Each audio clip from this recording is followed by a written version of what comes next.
honored to be here tonight. I want to just thank for everyone for coming out and to see my amazing story, the journey that I went through. And I always like to start my thing out giving God the grace, because I'm telling you, I couldn't do it without God in my life, because He took me through so much. My journey started July 10th, 2010. I was trying out for The Biggest Loser. They would never take me. They said every time I saw it in a videotape, it was too active. I didn't show enough difficult with my weight. I said, I wasn't showing enough difficult with my weight. I said, I got my shoes already pre-tied. I couldn't bend down to tie my shoes. I would always sweat.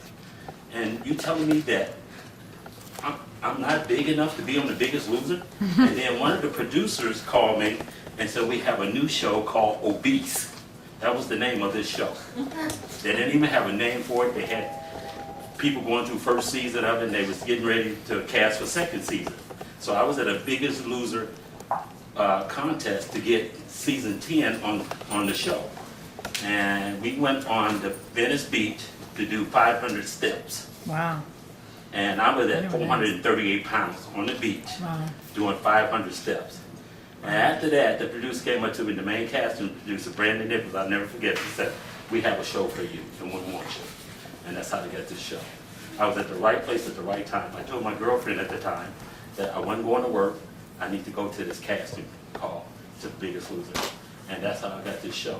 And that was the beginning of my life. So they said, you're a finalist, you need to go home and make a new videotape.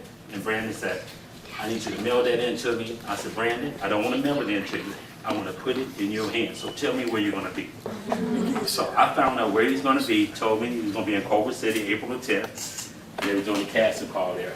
So I'm seeing all these people, myself, walk up to this line, and I hand this guy this casting tape, everybody looking, we'll see you in July. And everybody looking at me and wondering, this guy ain't standing in the line. We out here standing in line for hours and hours, and this guy said, we'll see you July the 10th. And one of the guys stopped me when I went to the car. He said, are you a finalist for the show? I said, yes, I am. He said, how did you get it? I said, girl, I went out for The Biggest Loser for 7 years. It took me 7 years. Oh, you did? Yes, 7 years going to cast. 7 years going to casting call. The last thing I did, I remember going out to I found The Biggest Loser Ranch in California. I found it. I went out and stood in front of their door and took a picture with my shirt off and said, let me in. That's how I was determined to change my life. Because after I did that, I went to the doctor. She said, Tony, you're not fat, you're not obese, you're morbidly obese. Them words I would never say to myself, morbidly obese. I was 438 pounds. I said, God, I got to change my life. I got to do something because I'm killing myself. And when she told me I was morbidly obese, and it just stuck in my head the whole time I was leaving the office, morbidly obese. So I went around to all the gyms. Couldn't afford the membership, $172 a month, $133 a month. Then I just got in my car and I just cried like a baby. God said, I put you in Southern California for a reason. You're here with nice weather. You pass this park every day, so go and walk.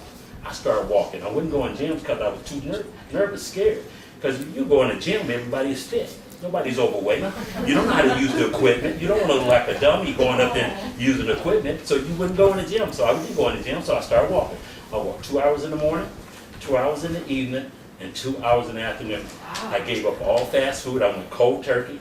I just changed the way I eat, and I would walk. In 3 months, when they called me back to weigh me in, I lost 65 pounds. Wow. In 3 months. I said, I got this. I got this. And then at the time when I went, they did all my body work, they did the blood work, and they told me my body fat was 56.9% body fat. Over half my body was fat. That just stuck in my head. I said, I'm 49 years old, and half my body is fat? And the doctor, when he did that, he brought out to you 2 tubs of lard. He made me stick my hand in it. And I just pulled my hand out. He said, that's what you got all in your body. So what are you going to do? I said, I'm here to change my life. I'm going to do it. And then Chris was standing there and he said, I never took nobody over 40. Never. You never work with nobody over 40. You have to prove me wrong that you ready to change your life. He said, because when person get at a certain age in their life, they don't want to change. You got to show me that you want to change. He said, I never worked with nobody over 40. And I showed him every day. 5 pounds every week. I was losing 5 pounds to 4 pounds every week. But as I was going through that journey, the Lord was still taking me through stuff. I lost my job. I lost my home. I lost my son. That was the biggest thing to me when I lost my son.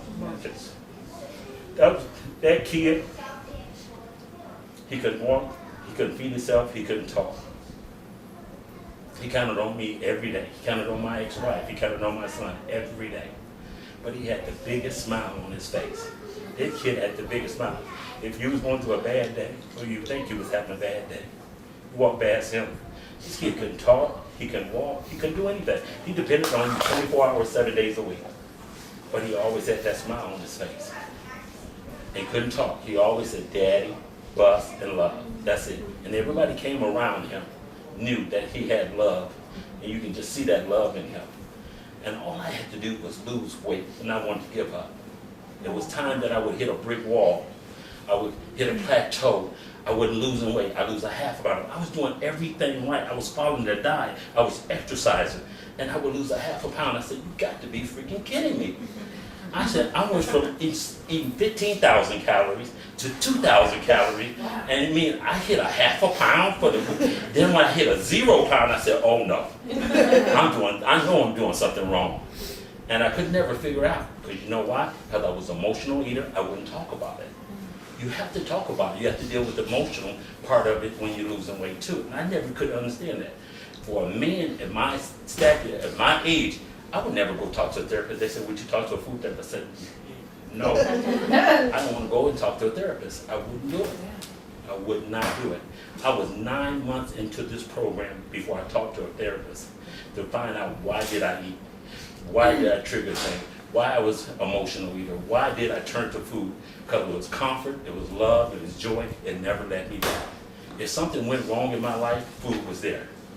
It made me feel good. It made me feel, it fed my emotion. It made me just exhilarate. I love food more than I love sex, because that's what I turned to. And that was my comfort. And that's what I fed to. I would never walk into a restaurant without a coupon. I would go into any restaurant. I got a coupon wallet over there, and it's got coupons in it. Every coupon, I would buy one, get one free for myself. Oh, yeah. For myself. I would drink anywhere from 8,000 calories, then turn around and eat 12,000 calories. So I was consuming 20 to 25,000 calories a day.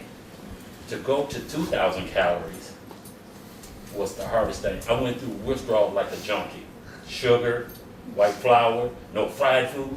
You taking fried food from a black man? From the South. You know, Weren't you originally from the South? yeah, originally Yeah. from the South. I was raised by my grandmother. Everything we ate. Fried pork chop, fried chicken, and we had everything fried from breakfast to lunch to dinner. Oh my goodness. Fried Snacks. eggs. Fried, yes, everything. Fried We ate okra. everything from the pig head to his butt. From the South. And you talking about, you gonna take me off of fried food? I said, oh no. I fought that resistance. But I learned. I said, I want to change my life. I went to my room. I remember going to my room and they told her our diet plan, they was gonna put me on 2,000 calories. I called my girlfriend. I said, they gotta be freaking crazy. They're putting us on 2,000 calories a day. 2.5 gallons of water. Exercise 4 to 6 hours a day. Wow. Wow. 4 to 6. 4 to 6 hours a day. 2.5 gallons of water? 2.5 gallons of water. That make you go full. Yes. Yeah. And I cried, I fought it, and I said, you know, my girlfriend at the time, she said, listen, if you want to change your life, you fought for this. If you would have got on that wrench, you would have been stuck at a wrench. At least you're coming home. That's true. And you was going to be on less calories if you went on the Biggest Loser. Because the Biggest Loser put you on anything where from the man's 1,000, women 800. Really? That's Yes. crazy. Wow. Yes, they go That's very crazy. extreme. Wow, that's so much. And